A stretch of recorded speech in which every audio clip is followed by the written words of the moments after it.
Hi everyone, I'm Spiro, back with another update concerning the coronavirus outbreak. In my recent report, we took an inside look at Event 201, which was a pandemic exercise that simulated a coronavirus outbreak which killed 65 million people.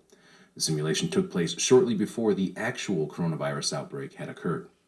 Now, in this report, I covered how Section 4 of the simulation was perhaps the most shocking, as the participants of the exercise, which included representatives from the United Nations, the Bill and Melinda Gates Foundation, the media, vaccine manufacturers, major banks, and the Chinese and American CDC, just to name a few, discussed how it was critically important to control news and information, especially on social media.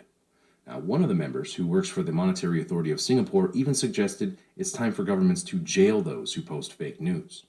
But one thing we haven't spoken about, and I'm wondering whether it's time to talk about this, is a step up from the part of the governments on enforcement actions against fake news, right? Some of us, these new regulations that come in place about how we deal with fake news. And maybe this is a time for us to showcase some cases where we are able to bring forward some bad actors and leave it before the courts to decide whether they have actually spread some fake news.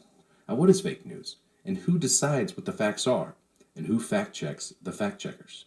Now, another member of the simulation panel, who is the Global Chief Operating Officer of Edelman, suggested that social media companies themselves need to be the arbiters of truth. We're at a moment where the social media platforms have to step forward and recognize the moment to assert that they're a technology platform and not a broadcaster is over. They, in fact, have to be a participant in broadcasting accurate information and partnering with the scientific and health communities to counterweight, if not flood the zone of accurate information, because to put the genie back in the bottle of the misinformation and disinformation is nigh impossible. The Event 201 panel also agreed that there needed to be a centralized source of information, which would disseminate the official story, in essence becoming the Ministry of Truth. Now, the panel decided that the World Health Organization would be most suitable for this task. Now, Event 201 even created fake news reports as part of their exercise, talking about how fake news threatened governments and how social media companies were removing content and how some governments were even shutting down the internet entirely. Countries are reacting in different ways as to how best to manage the overwhelming amounts of dis and misinformation circulating over the internet. In some cases, limited internet shutdowns are being implemented to quell panic.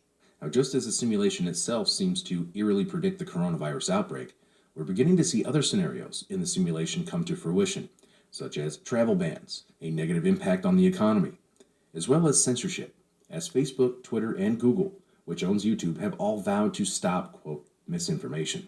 Now, let's take a quick moment to compare some news reports. Let's start with one from the simulation.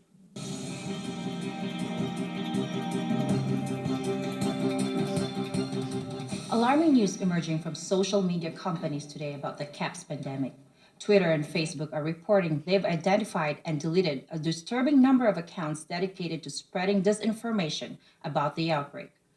And now let's hear one from the real world.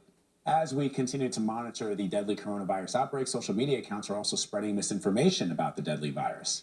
As Axios reports, tech platforms including Facebook, Twitter, and Google are now racing to contain false information, much of which violates their content policies.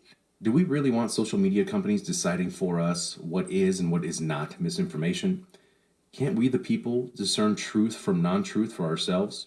Shouldn't we have that choice? I see this as nothing more than a move to censor and control the narrative as part of the information war. Just last night, Zero Hedge had their Twitter account permanently banned from the social media platform. Many speculate that this was due to Zero Hedge's coverage of the coronavirus outbreak, which often countered the mainstream narrative. Now, just before Zero Hedge was banned, they published a controversial article suggesting that the coronavirus contained HIV insertions, implying that the virus was man-made or had been altered in some way, stoking fears that the virus was actually a bioweapon. Shortly after Zero Hedge was banned, they published an article disclosing why they believe that they were banned from Twitter. A writer from BuzzFeed filed a complaint with Twitter against Zero Hedge and wrote an article claiming that Zero Hedge had doxed a Chinese scientist and falsely accused him of creating the coronavirus as a bioweapon. So, according to Zero Hedge, they were banned for what Twitter deemed as harassment for publishing the scientist's name and contact information, despite the fact that the scientist's information was already publicly available. I encourage everyone on Twitter to message Twitter support and Jack, who is the CEO or owner of Twitter, and demand that they immediately reinstate Zero Hedge's Twitter account. Or you can retweet my message to them. Now, censorship is not the answer.